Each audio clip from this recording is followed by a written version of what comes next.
بسم اللہ الحمد للہ والصلاة والسلام علی رسول اللہ وعلی آلہ وصحبہ ومن والہ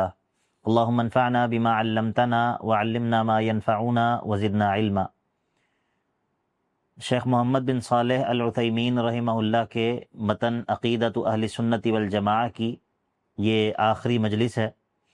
اس عقیدے کے متن میں سب سے پہلے مؤلف رحمہ اللہ نے اللہ تعالیٰ پر ایمان کے بارے میں تفصیلات ذکر کی اور بتایا کہ اللہ تعالیٰ پر ایمان سے کیا مراد ہے، اللہ تعالیٰ کی ربوبیت اور اللہ تعالیٰ کی الوہیت پر ایمان، اسی طرح اللہ تعالیٰ کے اسماء و صفات پر ایمان، اور ان میں کچھ تفصیل ان چیزوں کی ذکر کی گئی کہ جن میں اہل سنت کا اہل بدعت سے اختلاف ہے اور جن مسائل میں اہل سنت اپنے راستے کو اہل بدعت سے جدا کرتے ہیں۔ اور اس کے بعد فرشتوں پر ایمان کے حوالے سے کچھ تفصیلات ذکر ہوئیں، اللہ تعالیٰ کی نازل کردہ کتابوں پر ایمان کے حوالے سے، انبیاء پر ایمان، اور اسی طرح قیامت کے دن پر ایمان کے بارے میں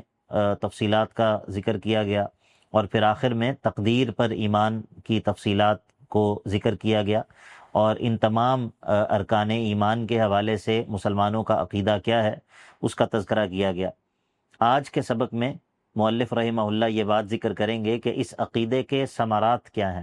اس عقیدے کے نتیجے میں مومن کو کیا فوائد اور کیا نتائج دنیا اور آخرت میں حاصل ہوتے ہیں۔ تو مؤلف کہتے ہیں هذه العقیدۃ السامیۃ المتضمنۃ لهذه الاصول العظیمہ تثمر لمعتقدیها ثمرات جلیلۃ کثیرہ۔ یہ بلند عقیدہ جو کہ اپنے اندر ان عظیم اصولوں کو سمیٹے ہوئے ہے، یہ اپنے اعتقاد رکھنے والے کو بڑے زبردست قسم کے اور بہت زیادہ ثمرات سے نوازتا ہے۔ یعنی کہ جب ایک شخص اس کے دل میں اللہ تعالیٰ پر ایمان راسخ ہو جائے اور اس کے دل میں فرشتوں پر ایمان اور اللہ تعالیٰ کے انبیاء اور رسولوں پر ایمان اور اللہ تعالیٰ کی نازل کردہ کتابوں پر ایمان پختہ ہو اور مضبوط ہو، اور وہ آخرت پر بھی یقین رکھتا ہو، اور وہ مرنے کے بعد دوبارہ اللہ تعالیٰ کے سامنے پیش ہونے پر ایمان رکھتا ہو، اور پھر وہ تقدیر پر بھی ایمان رکھتا ہو، تو اس ایمان کے نتیجے میں، اس عقیدے کے نتیجے میں انسان کو دنیا اور آخرت میں بہت سارے ثمرات اور فوائد حاصل ہوتے ہیں۔ وَمِن ثمرات الایمان بالملائکہ، بلکہ اس سے پہلے مؤلف نے ذکر کیا کہ فَالْإِيمَانُ بِاللَّهِ تَعَالَى وَأَسْمَائِهِ وَصِفَاتِهِ يُثْمِرُ لِلْعَبْدِ مَحَبَّةَ اللَّهِ وَتَعْظِيمَهُ الْمُوجِبَيْنِ لِلْقِيَامِ بِأَمْرِهِ وَاجْتِنَابِ نَهْيِهِ۔ اللہ تعالیٰ پر ایمان لانا، اس کے اسماء و صفات پر ایمان لانا، اللہ تعالیٰ کی درست معرفت اور اس پر مضبوط ایمان، اس کے نتیجے میں انسان کو اللہ تعالیٰ کی محبت نصیب ہوتی ہے، انسان کے دل میں اللہ تعالیٰ کی تعظیم پیدا ہوتی ہے، اور یہ اللہ تعالیٰ کی محبت اور اللہ تعالیٰ کی تعظیم، ان دونوں کے نتیجے میں انسان اللہ تعالیٰ کے اوامر کو پورا کرتا ہے اور اس کے نواہی سے اجتناب کرنے والا بن جاتا ہے۔ والقیام بامر اللہ تعالی واجتناب نہیہ، اور اللہ تعالیٰ کے اوامر پر پورا اترنا اور اس کے نواہی سے اجتناب کرنا، جن چیزوں سے اس نے روکا ہو ان سے رک جانا، یحصل بہما کمال السعادت فی الدنیا والآخرہ للفرد والمجتمع۔ ان دونوں چیزوں کے ذریعے بندے کو اور معاشرے کو دنیا اور آخرت کی کمال سعادت جو ہے وہ نصیب ہو جاتی ہے۔ یعنی کہ جب ایک بندہ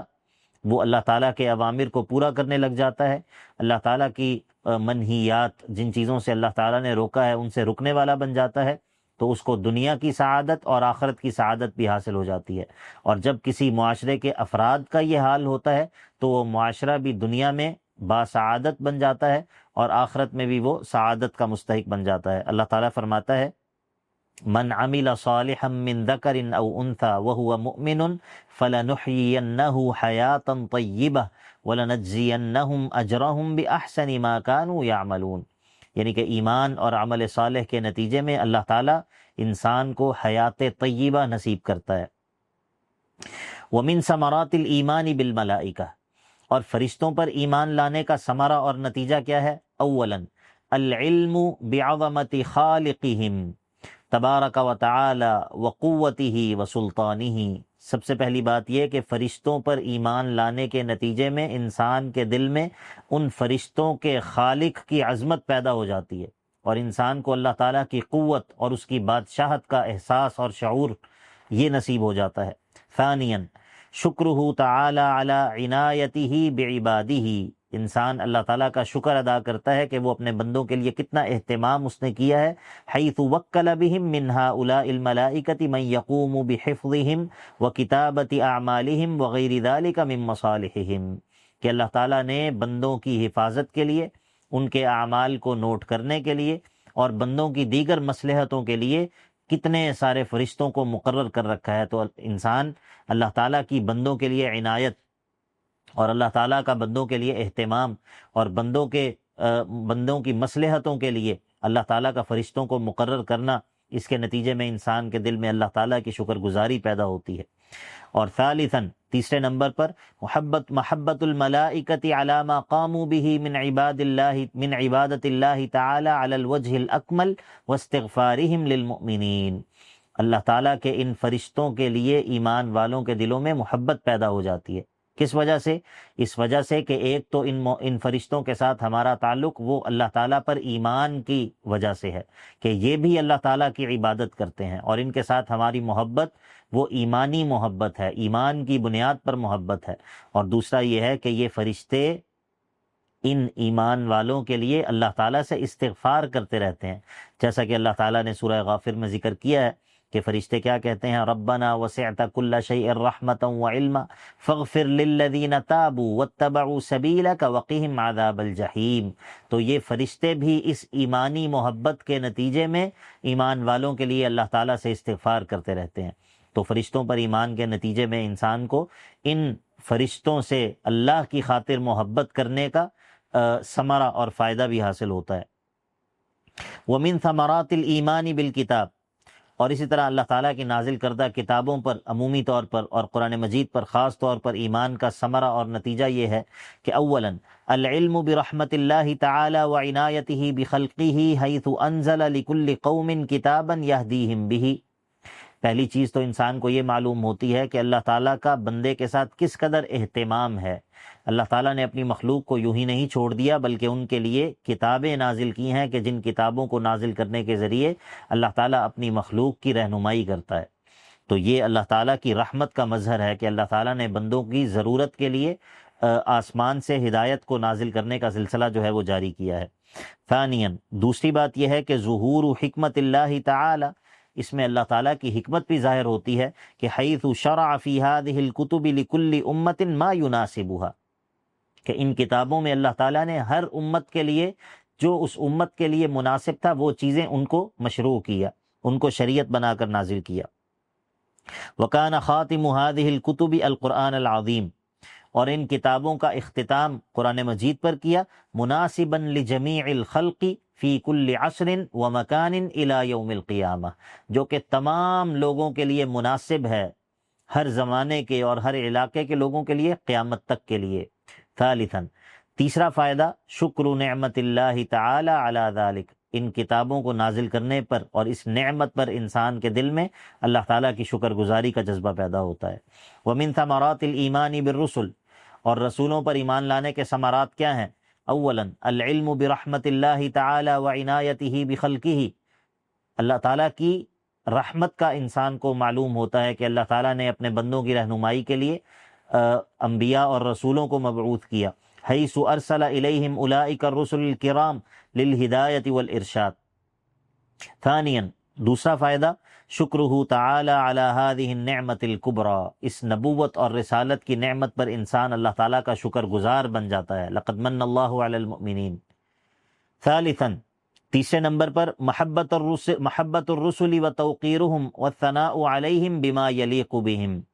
انسان کے دل میں ان انبیاء اور رسل کی محبت پیدا ہوتی ہے، انسان ان کی دل سے عزت کرتا ہے، ان کی تعریف کرتا ہے جس کے وہ لائق ہیں۔ لأنہم رسل اللہ تعالی وخلاصۃ عبیدہ، کیونکہ وہ اللہ تعالیٰ کے رسول ہیں، اللہ تعالیٰ کے